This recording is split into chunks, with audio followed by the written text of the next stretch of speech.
Rotational mass. What is it, and is it good or bad? From a vehicle point of view, it's parts that are not just traveling in a straight line, but they are also rotating. On a motorcycle, for example, it includes wheels, brake discs, sprockets, the chain, and rotating assemblies of the engine. All these components have rotational inertia. In other words, it takes work in order to get them to rotate, and they store that work as kinetic energy. That energy has to come from the engine during acceleration and converted to heat by the brakes while slowing down. Some rotational mass is good. In fact, it's by design. Like the flywheel within the engine, for example. It serves as a buffer, making the engine harder to stall and not as twitchy during throttle inputs. In short, it makes the motorcycle more drivable. The downside is a parasitic loss of power. The power of the engine used to accelerate the rotational components cannot be used to accelerate the motorcycle. In general, if performance is your ultimate goal, you want the least amount of rotational mass that you can get away with.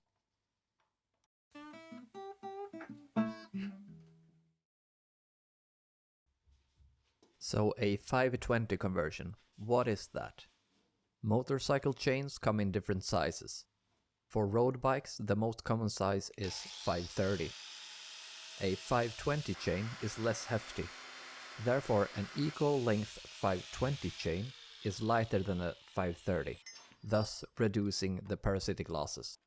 In my case, the difference is 450 grams. To make this conversion, you'll have to swap out both of your sprockets to fit the new chain.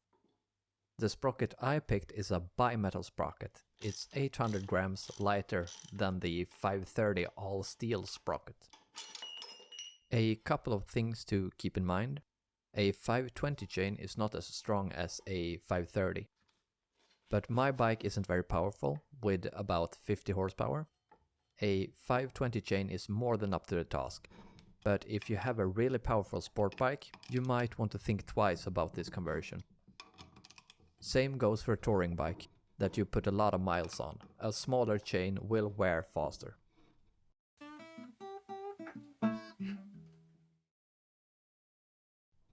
The performance benefit can only be found while accelerating. You won't gain any top speed. For braking, tire grip is commonly the limiting factor, rather than raw braking power.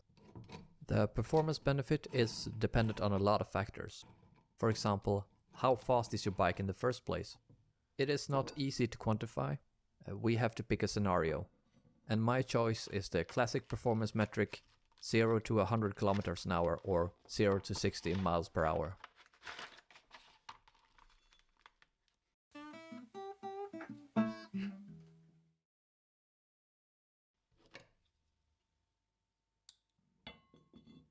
The kinetic energy saving from the rear sprocket can be calculated with the following equation. The I is the moment of inertia. It depends on geometry. I'll use the equation for a disc, since it's the general shape of the sprocket. The difference in weight is simply the difference between the new and the old sprocket. The omega is angular velocity. I can get that at 100 kilometers per hour by accounting for the circumference of the tire. The chain is a bit more tricky. It has 3 parts, 2 which are rotating around each sprocket, and a portion that's traveling linearly, and we'll have to calculate them separately. For the part around the sprockets, we'll use the same equation as for the rear sprocket, except instead of using the equation for a disc, we'll use the equation for a hoop. The weight saving of the chain is distributed based on the number of teeth on each sprocket and the overall chain length. We'll use the same angular velocity for the rear sprocket, but for the front we'll compensate with the gear ratio. For the linear part, we'll convert the angular velocity to linear velocity based on the radius of the rear sprocket. The stock bike did 0 to 100 km per hour in 6 seconds at a weight of 216 kilograms. Plus, let's assume a driver weight of 80 kilograms.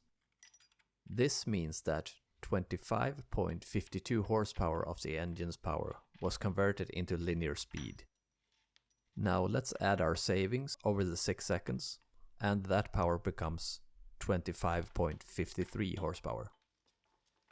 Great, we added some power, but we also reduced the overall weight. So let's run that calculation again with the new power and mass, but this time let's solve it for time.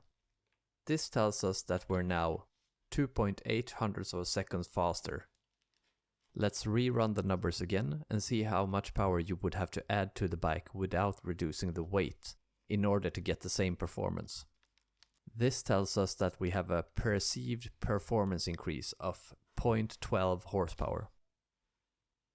We gained the performance of 0.12 horsepower.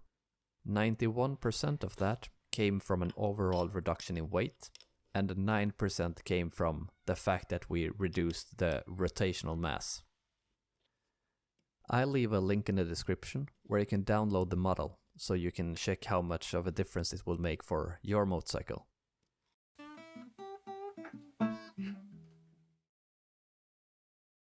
The cost to benefit ratio for this modification is quite high.